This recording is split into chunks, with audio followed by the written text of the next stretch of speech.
तार बचन शब्द छठवां।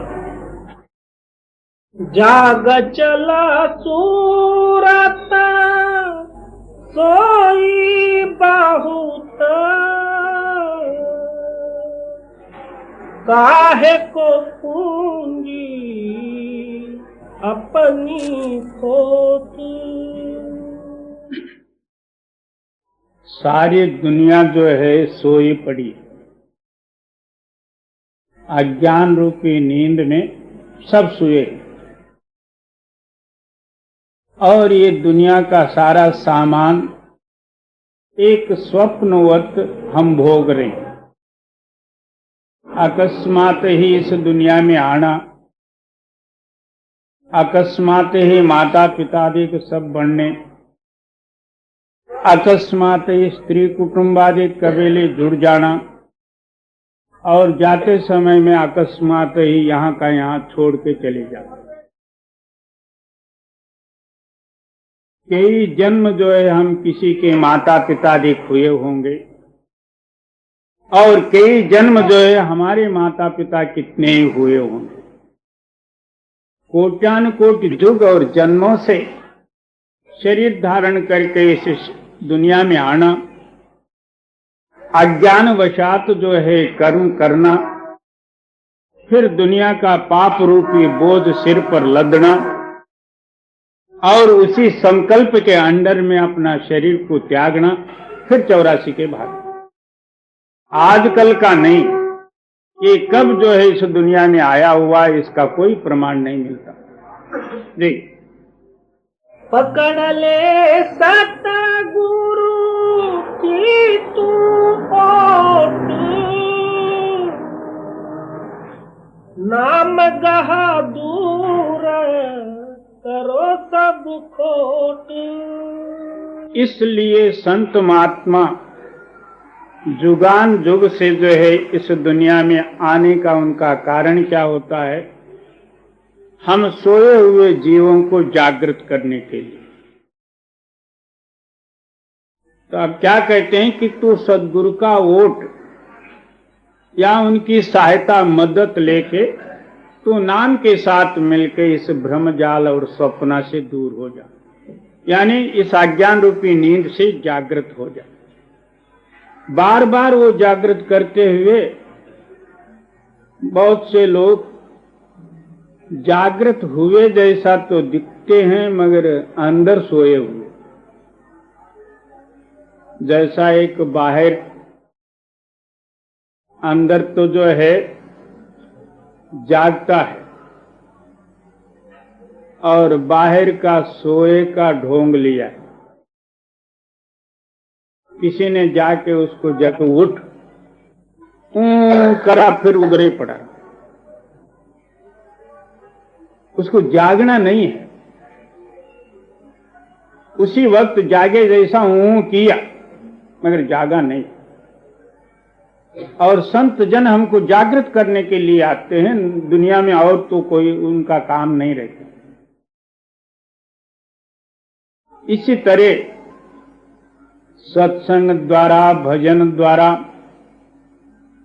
और जो जितने परमार्थिक कर्म द्वारा हम लोगों को जागृत करने के लिए प्रयत्न करते हैं, मगर हम उनके साथ जो है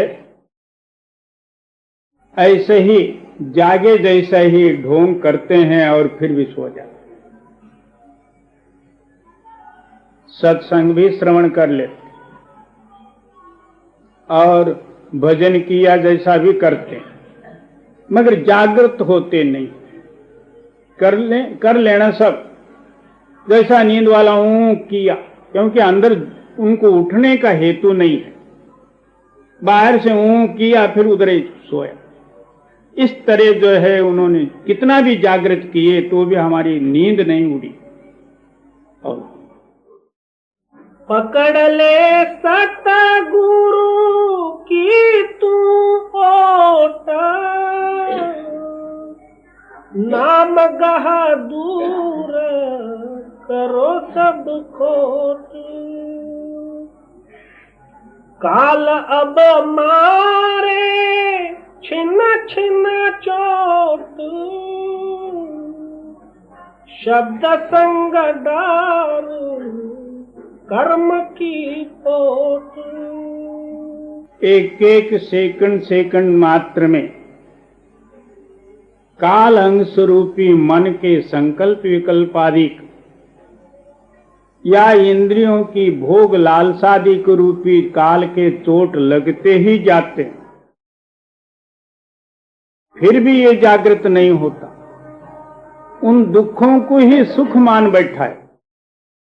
दुनिया के सामान जितने हैं ये दुख रूप हैं, उसी के अंदर में ये सुख कल्पना किया है, अंत समय में खा ली जाएगा उसी दुख में। और काल अब मारे छिन छिन चोट, शब्द संग डारू कर्म की पोट। क्या अंतर में दुनियाई संकल्प विकल्प आदि जो उठते हैं, उस हृदय के अंदर में एक नाम की ही आशा धारण कर नाम स्मरण करके दुनियाई स्मरण को अपने हृदय से हटा दे। आशा तो एक सत नाम की, दूजी आस निराश। एक अपने हृदय के अंदर में उस मालिक का नाम यही एक दृढ़ करके धारण कर ले। उसके अलावा जो कुछ भी आपके हृदय में संकल्प विकल्प आदि उत्पत्ति होते होंगे उसको जो है बाहर कर दे। मैल मन क्यों नहीं अब तू धोतू, शब्द संग सूरत क्यों नहीं पोतू। क्या जो है ऐसा गंदा और मलिन मन को अभी तक जो है तू शुद्ध करने का प्रयत्न क्यों नहीं करता? सत्संग रूपी निर्मल नीर और नाम सब सामग्री रूपी साबुन स्वच्छ जो है इसको धो के मन को निर्मल कर दे, तब जो है वो निर्मल रूपी शब्द में ये मिलने का लायक बनता। मन के अंदर में मलिन है वो शब्द कबूल नहीं करे। यहां निर्मलता की जरूरत है। जब आप भजन में बैठते हो, निर्मल और मलिन की परीक्षा होती है। मन शुद्ध हो तो उस शुद्ध शक्ति के साथ मिलाप करेगा, मन अंदर ठहरेगा, अंदरूनी रूह की जो है चढ़ाई होगी और जड़ शरीर से आपका जो है चित्त अलग हो जाएगा। और मन मलिन हो वही ख्यालात जो है सामने आ जाएंगे, इधर उधर के गुणानुवाद करेगा, आपका चित्त नाम के साथ नहीं लगेगा, हाय तौबा करके फिर जो है दुखों का कारण होगा। कह देगा कि मैं तो अपनी ओर से प्रयत्न करता हूं, मन लगता ही नहीं, क्या करना है छोड़ दो। छोड़ दो तो छोड़ दो, तुमको कौन जो है करके देने वाला। और लो मैल मन क्यों नहीं अब तू धोतू, शब्द संग सूरत क्यों नहीं पोतू। क्या मन शुद्ध हो गया, रूह जो है उस शब्द में मिल जाएगी। मन निर्मल है तो रूह का रंग जो है इस पर कैसा चढ़ेगा? रूह निर्मल हो जाए तो रंग चढ़ेगा, मन मलिन है तो कैसा चढ़ेगा? जैसा अब तेली, कोयले की दुकान में काम करने वाले और इंजन आग में काम करने वाले का कपड़ा, उसके ऊपर मर्जी जितना जो है पक्का रंग दो तो क्या उस कपड़े पर रंग चढ़ेगा?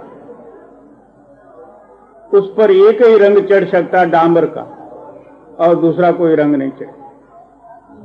इसी तरह जो है मन जब तक मलिन है उस शुद्ध रूपी शब्द के साथ ये मिलाप कैसा करे? निरखले घट में अद्भुत ज्योत, खोलिया राधा स्वामी भक्ति सोत। कहते हैं कि आपके अंदर में एक स्वयं प्रकाशमान ज्योत आहोरात्र जग रही। उस ज्योति के शक्ति से ही सारी दुनिया जो है प्रकाशित है। हम सब काम करते हैं और हमारे अंदर में वो होते हुए हमारे देखने में नहीं आता। क्यों? हम ये नेत्र के नीचे नीचे पड़े हुए। हम नेत्र के ऊपर जब जाए, मन को खड़ा करेंगे तो ज्योति का दर्शन होगा। वही ज्योति रोम रोम में प्रकाश दे रही। सारा मलिनत्व मन के दूर हो जाएंगे तो फिर जो है आप निर्मल रूपी शब्द में मिल सकते। तब भक्ति जागृत हो गई समझो। जब तक ये ज्योति का दर्शन नहीं करता तब तक भक्त नहीं कहलाता। निरखले घट में अद्भुत ज्योति होलिया राधा स्वामी भक्ति सोती। तब जो है भक्ति का मार्ग खुलता है। जब ये ज्योति का दर्शन करेगा तब ये भक्त बने।